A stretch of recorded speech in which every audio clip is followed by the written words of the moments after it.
एक आदमी के साथ एक बार कोई ऐसी एम्बैरेसिंग चीज़ हो जाए, चलिए समझ में आता है भाई, किसी के साथ भी कोई गलती हो सकती है, कोई खासकर कोई गैजेट इस्तेमाल करने के अंदर, दूसरी बार उसी गैजेट को लगाने में आपको दिक्कत हो जाए, तो फिर वो शहबाज शरीफ है और कोई नहीं दुनिया में।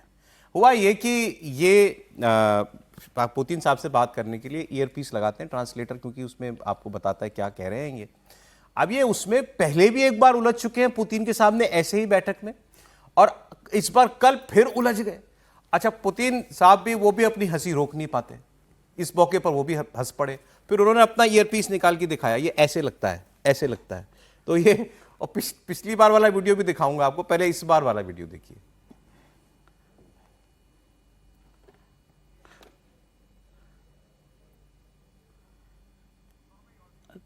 ये देखिए आप, शहबाज शरीफ जूझ रहे हैं वो आदमी। देखिए ये ईयरपीस कैसे लगता है, ये कब बना दिया लोगों ने, इसका कोई इसकी ट्यूशन मुझे किसी ने क्यों नहीं दी, किसी ने क्यों नहीं बताया कि ये भी लगाना होगा। पाकिस्तान से वहां पहुंचते तक में क्यों? अब देखिए अब उठाया पुतिन ने अपना ईयरपीस और ये दिखाया, ये उसका जो गोल वाला हिस्सा होता है वो बता रहे हैं ये ऊपर लगी, ये ऊपर आएगा। तो ये फिर उन्होंने लगा के भी दिखाया कि ऐसे लगाइए। अब आपको दिखाता हूं पुराना वीडियो, मेरे ख्याल से 2022 का वीडियो है वो भी एससीओ ही समिट था कोई, ये आ गया वो वीडियो। Уважаемый господин премьер-министр,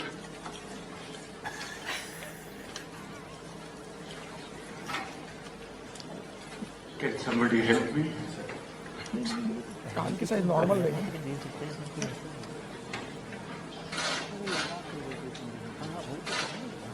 देखिए एक व्यक्ति को उन्होंने बुलाया कि कैन समवन हेल्प मी, फिर वो उन्होंने लगाया और वो फिर Уважаемый господин премьер-министр, идет नीचे गिर जाता है।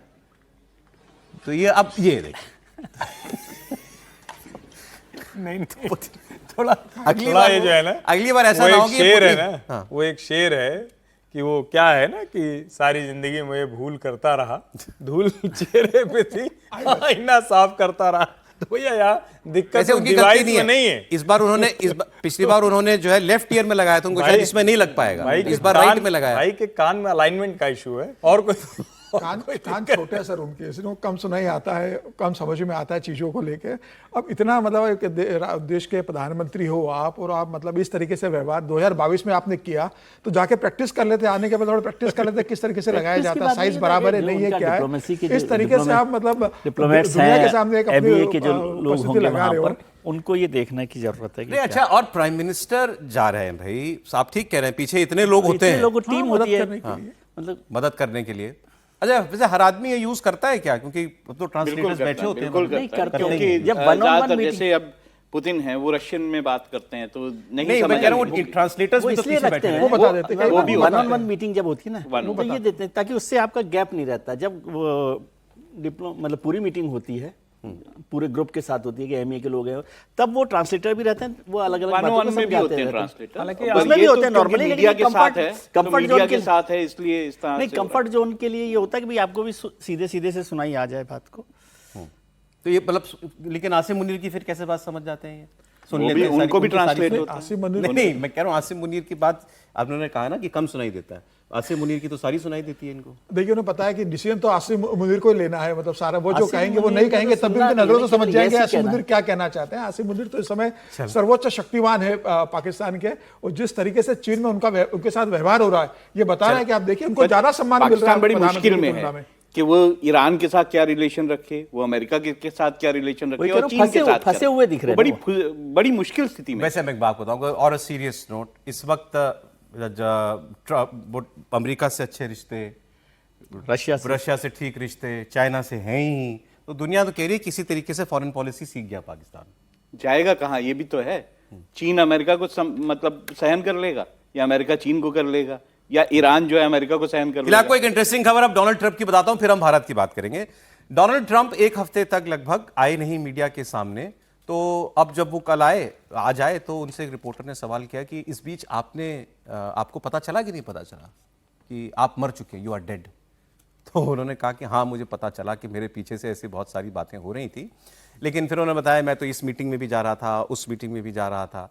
ट्रंप को एक बड़ी गंभीर कॉम्प्लिकेशन है, उनकी नसों की एक कॉम्प्लिकेशन है, उसका बीमारी का एक प्रॉपर नाम, वो सब कुछ मीडिया में आ चुका है, ब्लड सप्लाई से रिलेटेड। Vessels। उससे होता क्या है कि उनके हाथ में या तो इंजेक्शंस वगैरह लगते हैं, तो उनके हाथ पर अक्सर एक पैच देखा जाता है और उस पैच पर वो उसको मेकअप करके उसको छुपाते हैं। और वो तस्वीर जब भी अब वहां पर वो मीडिया के सामने आते तो उनके हाथ पर फोकस लोग जरूर करते हैं। फिर उसका दूसरा साइड इफेक्ट एक बार और देखा गया, जब वो कुर्सी पर बैठे हुए थे तो उनका टखना सूजा हुआ था, तो दिख रहा था साफ कि पैर उनका सूजा हुआ है। तो ये सब उस बीमारी के कॉम्प्लिकेशंस हैं। तो उनकी सेहत को लेकर अमेरिका में बहुत सारी अफवाहें उड़ी और जब वो नहीं आए मीडिया के सामने तो लोगों को ये सोशल मीडिया में ये अफवाह उड़ गई कि ट्रंप साहब चले गए, दुनिया से रुखसत हो गए हैं। तो इस पर उनका जवाब आपको सुनाता हूं। Last week, I did numerous news conferences, all successful. They went very well, like this is going very well. And then I didn't do any for 2 days, and they said, there must be something wrong with him. Biden wouldn't do them for months. You wouldn't see him. And nobody ever said there was ever anything wrong with him. Biden तो महीनों महीनों नहीं आते थे, तब तो किसी ने कुछ नहीं कहा। खैर नहीं, ये एक लाइटर नोट पे बात कर उन्होंने निकल दी। अब मैं आपको बताता हूं भारत जो तैयारी कर रहा है इस टैरिफ से निपटने के लिए या अपनी रफ्तार को अर्थव्यवस्था को बढ़ाने के लिए, उसको तेजी लाने के लिए क्या कर रहा है। आज दिल्ली में जीएसटी की 56वीं काउंसिल की बैठक शुरू हुई है और ये 2 दिनों तक चलेगी। इसकी अध्यक्षता देश की वित्त मंत्री निर्मला सीतारमण कर रही हैं। इस बैठक में जीएसटी की घटी हुई दरों को मंजूरी मिल सकती है। ये खबर पहले ही आ चुकी है कि अब जो 4 स्लैब हुआ करती थी वो 3 हो जाएंगी। 5%, 12%, 18% और 28% की स्लैब खत्म होकर के अब केवल 5% और 18% और एक तीसरी नई स्लैब 40% की इंट्रोड्यूस होगी। तो अब इसमें क्या क्या चीजें मुमकिन है उसकी बात हम आपके सामने करेंगे। जो रोजमर्रा के सामान है जो ऑलरेडी 5% पे थे वो वहीं रहेंगे, जो 12% पे चले गए थे वो भी 5% में आ जाएंगे। उसके अलावा जो व्हाइट गुड्स कहलाते हैं, जैसे आपके इलेक्ट्रॉनिक आइटम्स है, टीवी, फ्रिज, ये सब चीजें हैं, फोन है, ये सब 28% की दर पे आते थे, ये 18% पे आ सकते हैं। तो ओवरऑल ये सरकार का उद्देश्य है कि टैक्स में 10% की कटौती की जाए, आम यूज के सामान पर 10% टैक्स कम हो जाए। इससे बचत बढ़ेगी तो ज्यादा खरीदारी होगी, लोगों की जेब में ज्यादा पैसा होगा। ये इसका उद्देश्य है, कंजम्पशन बढ़ाना उद्देश्य है इसका। फिर एक तीसरी कैटेगरी जो 40% की सरकार क्रिएट करना चाहती है, उसमें सिन गुड्स को डाला जाएगा, सिगरेट, शराब या बहुत महंगी गाड़ियां, उसमें भी अलग अलग कैटेगरी है। 1200 सीसी तक की गाड़ी अगर है तो वो छोटी स्लैब में आएगी। अगर उससे ज्यादा 40-45 लाख से ज्यादा की गाड़ियां होती हैं वो उस 40% वाली स्लैब के अंदर जो है वो डाली जाएंगी।